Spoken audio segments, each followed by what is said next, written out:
I hasten to add, guys, that I do not fling F-bombs around indiscriminately. The reason my talk is titled this is because that is how much money our industry is leaving on the table by not doing the things I'm going to talk to you about now. So I'm going to give you 3 things that you can do to make this much money.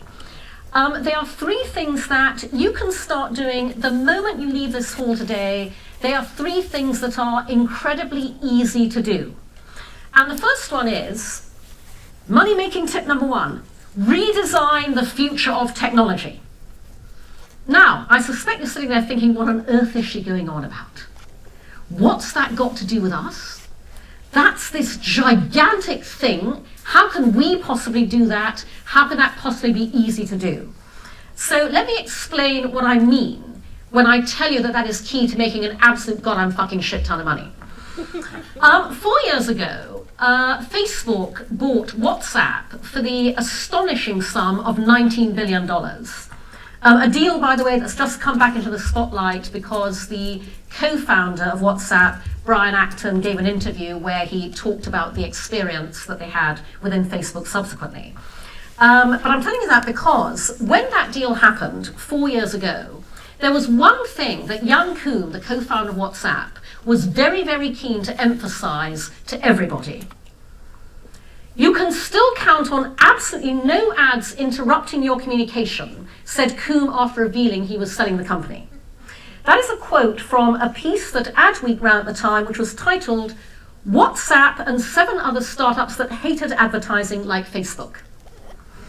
And that title is absolutely right, because the white male founders of the giant tech platforms that currently represent the future of our industry absolutely bloody hate advertising. Sergey and Larry, when they started Google, said there will be no ads on Google. So it's very ironic that 95% of Google's revenue now comes from advertising. David Karp, who founded Tumblr, when he sold Tumblr to Yahoo, previously had made all sorts of intemperate comments about how much he hated advertising and how there would never be any advertising on Tumblr, and subsequently had to eat his words post that deal. The point being that when the founders of these platforms absolutely hate advertising, that attitude permeates its way all through the culture of those platforms, through every single person who works on those platforms, through to the tech industry as a whole. Last fall, Benedict Evans, who is a partner at one of the most powerful VC firms in Silicon Valley, Andreessen Horowitz, tweeted this. There's something really interesting in the way the tech industry doesn't talk about advertising at all, except for people who actually work in tech teams. And in the way that tech terms for ad formats do not align to advertising industry terms for those formats. And he went on with his next tweet to say, and he was addressing the tech industry as a whole, as an aside, if the only way you can think about a $500 billion industry that shapes how and what we buy and pays for a lot of your favorite media is evil and install a blocker, you maybe ought to be more curious. And he's absolutely right, because the problem is that when you absolutely bloody hate advertising, you are never going to find the way to realize the power of advertising on your platform. And that's a huge problem for Facebook, Google, WhatsApp, Snapchat, et al., because their gigantic rounds of funding, their humongous valuations and their huge IPOs are predicated on one thing only: Wall Street's assumption that they can make a shit ton of money out of us. And that's our opportunity. Because we have a chance that currently nobody is taking to rebalance the power equation. So I see in our industry all too often agencies, clients and brands going cap in hand to Snapchat, Facebook, WhatsApp, going, please, please, please take our money. Please, please, please, Facebook, Snapchat, take our money and you tell us how we can use your great big platforms and we'll do whatever you tell us to. The point being that those platforms have not figured out how to make their platforms work for advertising because they bloody hate advertising, and that is our opportunity, because the future of advertising is not advertising units, it's advertising products. And by that I mean things of utility and value that surprise and delight consumers in the way that they're delivered. I find it astonishing that Facebook, with its extraordinary reserves of engineering talent, its huge cash flow, its phenomenal resources, has still not figured out a way to make its advertising propositions anything more than a new world order form of display advertising. You have the opportunity to actually show the tech world what their future and our future can be when you craft this. And when you do this, guys, the really important thing is blue sky it. By which I mean, whatever you decide to craft, project it out 10, 20, 30 years and go sci-fi. Go magical, go fantastical. Don't be bounded by the realms of the possible. And a really good starting point is for you and your clients to simply ask yourselves, what would we love to have happen? Forget what is possible. What would we love to have happen? Because I promise you, the tools and technology exist today to make it happen, whatever it is. So imagine you've done this exercise 10 years ago, and you and your clients might have gone, well, this is going to sound crazy, but, we would love it if our consumers hang out at home, chilling out, pottering around, and they suddenly think and say to themselves out loud, ooh, I really want some client's brand product goes here. And 1 hour later, it would show up at their door. Well, 10 years ago, that would have seemed utterly ridiculous, but now we have Alexa and Amazon Prime. And so whatever you blue sky, whatever you decide to craft, I promise you, however magical and fantastical, you can make it happen today. And I saw my own example of this last year, because I do a lot of business speaking, a lot of coaching, and I really have people saying to me very flatteringly, I wish I had Cindy in my pocket. I wish, Cindy, I could have you on my shoulder during key business meetings, negotiations, whispering advice into my ear. I wish I could have you give me a shot of inspiration in the morning. And so, I found myself asking the question, how can I scale myself? And I could see no way whatsoever to do that, because I'm only me and I'm human. And then last year, the digital agency RGA did precisely that. RGA partnered with The Muse, with PayScale, Ladies Get Paid, Reply.ai, and they turned me, for Equal Pay Day last year, into a chatbot. So they turned me into CindyBot. I live on Facebook Messenger, so if you search Ask Cindy Gallop on Facebook, you'll find my page, message me there, and I will tell you, women, how to negotiate your next pay raise to get an absolute goddamn fucking shit ton of money. And by the way, the amount you ask for in that next pay negotiation, job interview, salary negotiation is always the highest amount you can say out loud without actually bursting out laughing. Trust me, it works. So they actually achieved what I thought was impossible. They scaled me by using bot technology.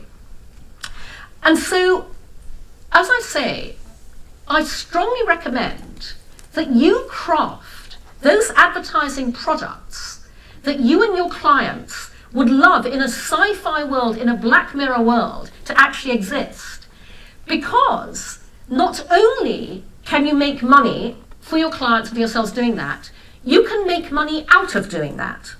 I regularly ask this question, what's your marketing business model? And I don't mean by that, how does your marketing help your clients sell more product? I mean quite literally, what is your marketing business model? How does your marketing program in itself make money? As I said earlier, the big tech platforms themselves are struggling with what to sell us, the advertising industry. Craft those advertising products for them, and you can license what you do for your clients to those platforms for a huge amount of money. Your marketing can literally generate cash for you. But one very important thing to do when you do that, and by the way, this is also how you can make even more money, is to humanize data. So data these days lies at the heart of everything we do, and equally, as you will all know, data and how those big platforms collect data and what they do with it is a very hot button topic. Because data is not numbers and statistics, data is people, data is human beings. And so I want to urge you and your clients to humanize the way that you collect data. Here's what I mean by that. So think about how, as you go through life, you meet regularly people that you like. You might meet somebody that you like, you might think, oh, I really like this person, I think we could be friends. Or you might meet a new colleague and think, wow, I think I could work really well with this person. Or you might meet somebody you like romantically. You might think, ooh, I'd like to date this person. And so you want to find out as much as you can about that person accordingly. And so what you do is, you open up yourself to them. You begin sharing information about yourself in order to get them to open up to you, to share information with you about themselves. And the more you open up to them, the more they feel inclined to open up to you, and you begin building a relationship of mutual trust, respect, liking, affection, where as you open up more and more together, they can see the benefit to them of sharing information with you until that person gets to the point where what they're thinking is, I want you to know me. That is how brands and businesses and giant tech platforms should be collecting data. As a company, as a brand, as a business, open up to your consumers first. Share yourselves, share what you stand for, what you believe in, what your values are. Open up to them in order to encourage them to open up to you. And so they can see the benefit to them of opening up to you as you build that relationship of mutual trust, respect, and liking until the point that your consumer has reached is, I want you to know me, because they can see the benefits to them of doing so. Now, in order to do this, it's very important to operate gigantic money-making principle number 2, which is be our consumers. Now, we're all here today because we all believe in diversity, inclusion, and equality. And we all know, rationally, because you will have seen many, many arguments for this, that diversity drives innovation. And by the way, when I talk about diversity, I mean diversity of literally everything. Gender, race, ethnicity, sexuality, disability, age. And I sincerely hope that none of you ever make the appalling response that is unfortunately all too common in our industry, which is to go, oh, diversity is great, but we can't lower the bar. Diversity raises the fucking bar. By the way, use of F-bomb for emphasis, I would like you to know. But actually, guys, I'm not a fan of the word diversity. I mean, I use it because it's the shorthand for what we're all talking about. But the reason I'm not a fan is because it's not about diversity. It's about humanity. All we're talking about when we talk about diversity, inclusion, equality is we're simply talking about reflecting the world as it really is. And in order to reflect the world as it really is, in our creative output, in our product, we have to reflect the world as it really is in our industry. We have to reflect the world as it really is in our teams, in our people, in every single aspect of our agency, industry, client, brand, company, structure, institution. A year ago, the whole Harvey Weinstein expose came to light, and in the wake of that, in October of last year, I put out a call on Facebook. I've been speaking out about sexual harassment for years. I've been speaking out about it publicly because nobody else would. And I felt with the Harvey Weinstein saga that the time could have finally come to get our industry to name names. And so I posted on Facebook saying, men and women in the advertising industry, the time has come. Name names, write to me with your stories and your names, and I will connect you with our industry trade press to finally tell those stories publicly. And I was inundated with an avalanche of emails. Many of them, by the way, from men and women in the Canadian advertising industry. And I have to say, I'd always known sexual harassment in industry was bad. I had not realised it was that bad. And that avalanche, and by the way, that avalanche continues to this day, that avalanche made me change my own thinking. Until that point a year ago, I thought that diversity was the biggest issue facing our industry. It's not. The single biggest business issue facing our industry today is not diversity, it's sexual harassment. Because sexual harassment prevents gender equality, diversity, inclusion from ever happening by managing out of our industry and keeping out of leadership and power the female leaders who would make equality, diversity, and inclusion happen. And again, diversity is intersectional, but in the first instance, what sexual harassment has done is that it has caused our industry to hemorrhage vast amounts of female talent, creativity, intelligence, and leadership that would have made equality, diversity, and inclusion happen. Years ago, Michael Enzi said famously, if you're not at the table, you're on the menu. We are not at the table in our industry because we're on the menu. And that is a huge problem because women challenge the status quo because we are never it. And that is especially important in an industry whose primary target is women. Women are the primary purchasers of everything and the primary influencers of purchase. And this is a quote that Rebecca Traister wrote in The Cut a year ago when the Me Too movement really took off. We cannot retroactively resituate the women who left jobs, who left their whole careers because the navigation of the risks, these daily diminutions and abuses, drove them out. Nor can we retroactively see the movies they would have made, or the art they would have promoted, or read the news as they might have reported it.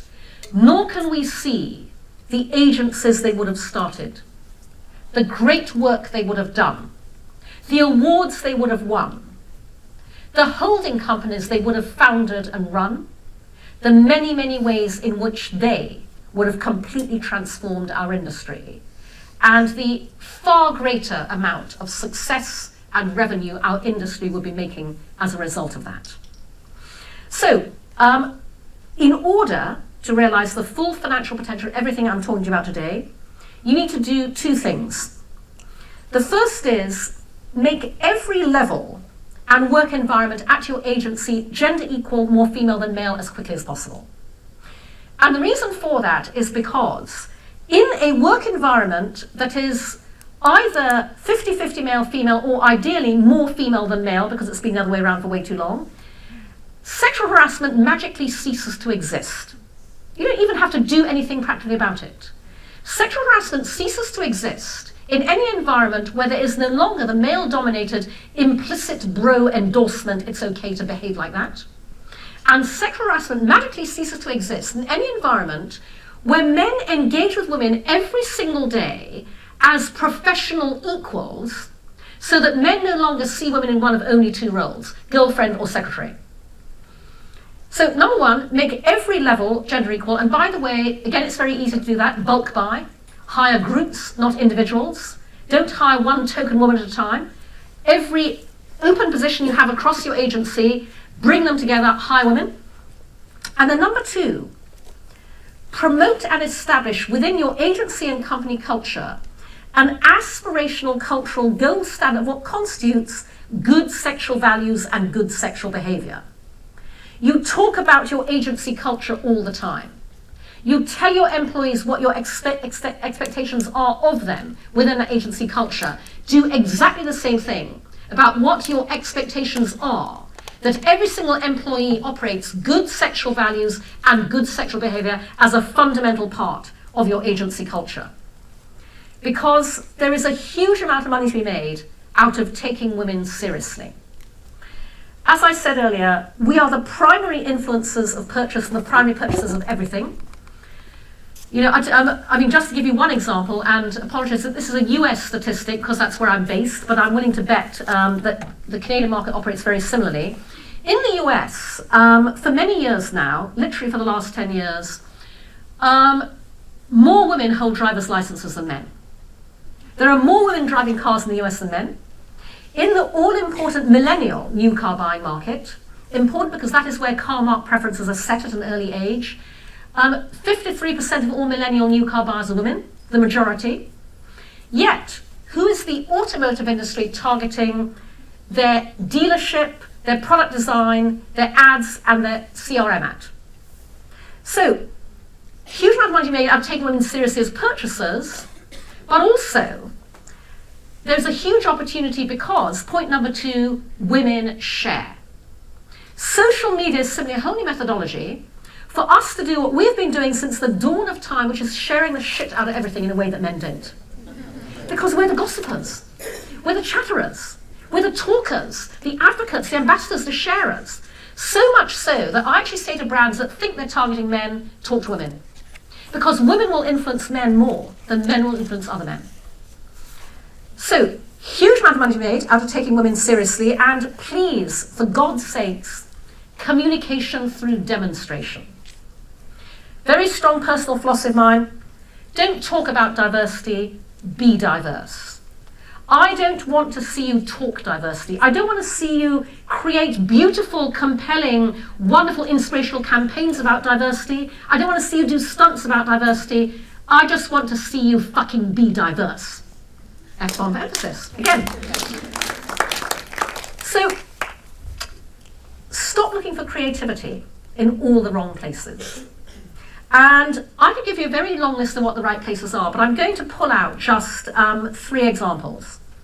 First of all, I find it absolutely astonishing that every leader in our industry, every white male executive creative director is not falling over themselves to hire into their creative departments one of the biggest reservoirs of untapped creative talent you could possibly have, mothers.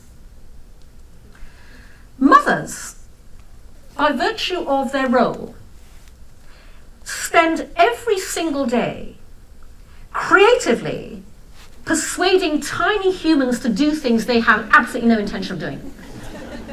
That's the very definition of creativity in our industry. Why, for God's sake, is our industry not falling over itself to hire as many mothers as possible? Example number 2, people with disabilities. As the wonderful Liz Jackson says, Liz, are you here? Right here. Right, right, you're going to hear from her later today. But as Liz said to me, people with disabilities are enormously creative because we have to hack life every single day. It takes enormous creativity and ingenuity to negotiate every aspect of life every single day when you're disabled. Why are our executive creators not falling over themselves to hire people with disabilities into creative departments and into every single agency? And this is obviously a topic dear to my own heart, but older people. As some may have seen, the Wall Street Journal yesterday announced that I have partnered with AARP to challenge and change depictions of aging in advertising by challenging and changing ageism in the ad industry. Because in exactly the same way as it is with all stereotypes, it's really, really easy to change the appalling depictions of older people in advertising. Just have older people creating, approving, producing, directing, and running the ads. Problem solved. And the sheer wealth of brilliant experience, of level-headed leadership, of calm under fire, operating through stress, of phenomenal attributes, people management, built up over a lifetime working in an industry that is being wasted because our industry manages older people out, is outrageous. Hire older people. Because when you do this, you can then absolutely execute on money-making tip number 3, which is to reinvent aspirational culture. Pete Favat is the Chief Creative Officer of Deutsch North America. And a couple of years ago, he published a very personal, very frank blog post. He published it on a site called the 5% Club, which is for anybody who wants to write about what they do in the rest of their lives that isn't work, sad indictment. And Pete, in this post, talked about the fact that years ago his first marriage broke down, and he didn't talk about exactly why, but clearly his wife had issues. And he went to court to get custody of his children because he was worried about their safety. And in court, he says, with the future of the kids looking very scary, the judge, a woman, deemed me a man, quote, a moneymaker, a provider. Men are not nurturing beings. Women are. Your job is to make money, Mr. Favat, she said, and she gave full custody of the children to his wife. So things got worse. There was an incident. The police were called to his wife's home, and they said to Pete, you need to take these children now. And he said, I can't, my hands are tied by the court. And the police said, we're coming to the court with you. And based on what they told the judge, Pete was awarded full custody of his children. The story ends happily. Pete is currently on his second marriage, very happy. The kids are grown, they're great. But Pete ended this post by saying, I stand for 100% for equality, but my experience and my ask is that we practice true equality. Men can be extremely nurturing people, I have proof. Now, Pete is terrific, but what he didn't realize when he wrote that post is that he caused his own problem. Because when our agencies and our credit departments are led by white men, and our credit departments are predominantly white men, we perpetuate stereotypes of both men and of women. And our industry has been perpetuating the stereotype that the man is the strong, confident breadwinner and the woman is the warm, nurturing, caring homemaker for way too long. I've been speaking out about this for years. I'm so bored with saying this and having nobody do anything about it that I've just taken to quoting myself because it's a whole lot easier. So I said this 5 years ago. But I want to see in our industry representations of the aspirational relationship role model of today, which is a partnership of equals. Because today, both halves of a couple work. And by the way, that applies to any couple. I'm not speaking heteronormatively here. And both halves of a couple work because the economy, by the way, in every country around the world demands that they do. And that requires completely new forms of negotiation about who does the housework, the childcare. What happens when one half of the couple earns more than the other half? What happens when, in heteronormative relationships, the wife has a job and the husband doesn't? And what we can do to inspire all of the people struggling with this all around the world is hold up aspirational, representational role models of what that looks like in the advertising that we create. Here's another example of how, when we are our consumers, we can completely reinvent aspirational culture in an area that our industry is frequently looked at negatively about. And that is the hoary old cliche of sex sells. Anybody using that cliche is normally applying it to sex that is being sold entirely through the male lens. We have not even begun to see how effectively sex can sell when it is applied through the female lens. How many of you in this audience have seen the sequel to the Magic Mike movie that came out a couple of years ago, Magic Mike XXL? Show of hands, please. Okay, guys, not nearly enough of you. Your homework tonight or later on this week is to go home, go on Netflix or wherever, watch Magic Mike XXL. It's a movie about male strippers. Men, I guarantee you're going to absolutely bloody love this movie. And the reason is, so when this movie came out a couple of years ago, it got universally rave reviews from every single critic across the board. And one of those critics was writing for Variety, Guy Lodge, and he felt that he should take a female colleague to the showing of Magic Mike XXL with him. So he took his colleague Catherine Bray and he quoted her in the opening of his review. This is what she said: "My gaze was being so constantly serviced, observed my fellow critic Catherine Bray, giddy with delight. Is that what it's like to be a straight man looking at most media? No wonder so many of them are resistant to changing that." And the reason I want you all to watch Magic Mike XXL is because Magic Mike XXL is a movie about sex, about intimacy, about relationships, about love, shot through the female lens. And by the way, even though its director is actually a man. And as a result, Magic Mike is celebratory, positive, life-affirming, joyous. It is a completely different approach to an articulation of sex, sexual relations, intimacy that is profound and moving and fundamentally human. And that is what our industry is missing out on when it fails to leverage the female lens on sexuality. Again, I've been talking about this forever. I'm going to quote myself again. So here I'm in PR Week 3 years ago. That old saying, sex sells, refers only to a superficial, male-centric salaciousness. I'm talking about something profound, the ability for brands to do good and make money by embracing and normalizing a huge area of insecurity, shame, and embarrassment for consumers globally, and the ability to sell any product or service, not just the ones directly related to sexual purposes. I gave a talk at Cannes several years ago on porn, youth, and brands, the biggest socio-cultural influence on young people today that we don't talk about. And I gave it to a stacked-out theatre. And to make the point I'm making here, I said to the audience, how many of you in the audience are strategic planners? So a whole host of hands goes up. And I went, great. Keep your hand up if you are a strategic planner who, when developing a strategy for your client, writing a brief for the creative department, write something like this. Our target audience is 18 to 24-year-old young men. Our consumer likes doing this, lives here, is likely to work like this. This is how many hours of porn he watches a week, and this is the impact that has on his relationship with his girlfriend. No hands. We are doing consumers a huge disservice when we do not study this universal area of consumer experience with as much insight and psychological acuity as we study literally every other aspect of how our consumers operate, behave, and think.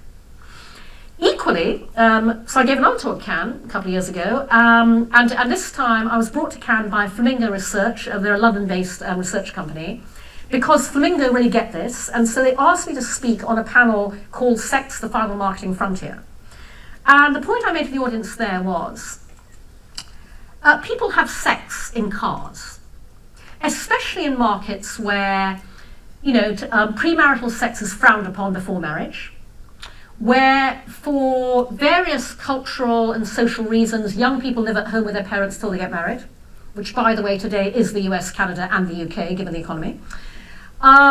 Where, again, for cultural reasons, whole households live together, whole families, so much so that even husbands and wives can't find private space to be intimate in. So all around the world, a huge number of people are having a huge amount of sex in a huge number of cars. Yet the automotive industry is failing to factor this into product design and marketing. Even more fundamentally, people have sex in bed, but the mattress industry focuses all its R&D on sleep. People are having sex on kitchen counters, but the kitchen industry is not taking account of this in terms of height, depth, comfort. The point being, guys, that sex as a universal human experience relates to many, many more businesses and products than simply the ones that appear to you to be directly sex-related. And again, we are leaving a huge amount of money on the table when we do not acknowledge that. And so, what I'm talking about here in the whole area of sex sells is also, in normalizing all of this, I go back to a previous chart of mine, we have the opportunity to reinvent aspirational culture to do many things, including promoting and establishing an aspirational cultural gold standard of what constitutes good sexual values and good sexual behavior. We have the opportunity to do that in our creative output, not in any kind of overt and offensive way, but in the way that we approach this whole area, normalizing and socializing it. And so, the point I'm making here is, our industry really can change the world. But it can change the world in a much more profound and fundamental, meaningful way than in the way we normally interpret that term as being cause-related, big sort of, purpose-driven campaigns. We can do that very simply by reflecting the world as it really is, and by helping and inspiring people to live the best life they can. But in order to do that, we must reflect the world as it really is ourselves, and welcome into our industry everybody who is part of that fantastic, amazing, diverse spectrum of humanity that are our consumers. So, basically that is how you make an absolute goddamn fucking shit ton of money. And who wouldn't want to do that? So, those are my 3 tips. Redesign the future of technology, be our consumers, reinvent aspirational culture, and see our industry enter a new golden age that it has never ever historically even begun to realize. As Leah said, I'm very fond of saying, our industry thinks its glory days are over. Our glory days have not even begun. We have not even begun to see what can happen when we invite in all of humanity into our industry to reflect all of humanity and to connect with all of humanity. And I really want to see the Canadian advertising industry set the leadership agenda for the rest of the world in that way. Because the very fact we're here today talking about this and committed to acting on it makes a huge statement about Canada's ability to do that. So please, when you leave the IDEA Summit, put all of this into action, because I would just love to see you guys of all of our industry around the world make it happen. Thank you very much. And I believe we have time for Q&A, if anybody would like to ask anything. And as I'm sure you've seen, you can ask me anything, guys, so feel free. Stunned silence, surely not, come on. Canadians. We're so polite, quiet. Anything, guys? Oh, yep, fantastic. We have a question. Microphone, please. Just say it. Yeah, just pass it. I have a really loud one. Oh, great, yeah. What brands or companies do you feel are really doing this well, that are really embodying what you're talking about? Do you know, the really depressing answer is virtually nobody. Okay, and I hate saying that. Okay, I am begging for case studies that I can cite when you ask me that question. I get asked that question all the time, by the way. And the reason I say nobody is because I see very few brands genuinely walking the talk. So, at the moment, Nike is getting a huge amount of credit for its Colin Kaepernick campaign. But we also know that Nike has been treating the women within its ranks appallingly. I can't celebrate Colin Kaepernick when I am seeing the culture of Nike laid bare in these reports where the women themselves have come together finally to talk about the sexism, the racism that operates within the company. And so, and by the way, you don't have to be spotless to be able to, start living your values and then being able to communicate them, but you do have to at least be trying. And that's what I don't see enough of. I see an awful lot of diversity washing. I see a lot of superficial communication around it, but I don't see enough of it actually being lived. And so, sadly, I can't give you any examples to learn from, but equally, that is the phenomenal opportunity for anybody who really decides to live and breathe this. I was saying to the breakfast gathering here that I was speaking to before this talk, the issue is that the leaders of our industry, the white men and women who dominate it, they talk diversity. They put diversity initiatives in place. They appoint chief diversity officers. At the same time, they're under huge pressure from their holding companies, their bosses, to get the numbers up, what's happening next quarter, what's happening this quarter. They make the huge mistake of thinking, oh, no, I can't do anything about all of that because I have to make money doing this now. The way to make money, as I've just said, is to do all that. But the point is, it's like the old joke about the light bulb. How many therapists does it take to change a light bulb? Only one, but the light bulb has to really want to change. And the light bulb does not really want to change. And so that is the problem that we are seeing all around us. When the light bulb really wants to change, you can make amazing things happen. And trust me, I'll be shouting out all those case studies from the stage as soon as I can. Anybody else? Yep, there's a question over there. In your Ad Age article, you said facts and figures do not lead to change in our industry. What are the most impactful things you've seen that have led to change? Okay, so I'm going to give you a very subjective, biased answer to that question. And by the way, facts and figures change nothing, guys, because they're rational. You know, you can like cite rational facts and figures till you're blue in the face about how diversity drives better business. If rational facts and figures did anything, we would be looking at a very different picture now. What drives real change is what I am dying to demonstrate myself if any company would only hire me as a consultant to make this happen. And what I mean by that is, what drives real change, ironically, is exactly what we pride ourselves on as an industry, what we claim to be great at, which is extremely ingenious strategy and highly creative execution. And what I mean by that is, I had a conversation with a client. I've submitted several proposals for this work, none of which have ever been embarked on. So I spoke to a very big client who wanted to drive change to make both their own ranks and their agency ranks more diverse. And this is a client who has a large portfolio of agencies. And what I said to them was, this is a scenario where, you have to operate communication through demonstration. And I proposed to them an exercise, which, because again, this is how you have to be, and I'm using these words positively, that was extremely sneaky and subversive in how it went about this task. I.e., this exercise would involve engaging with this client and their agencies in a way that was ostensibly intended to do one thing, that would in practice be doing something completely different the agencies were not aware of. And that would in due course be revealed to them, but only when it had been effective.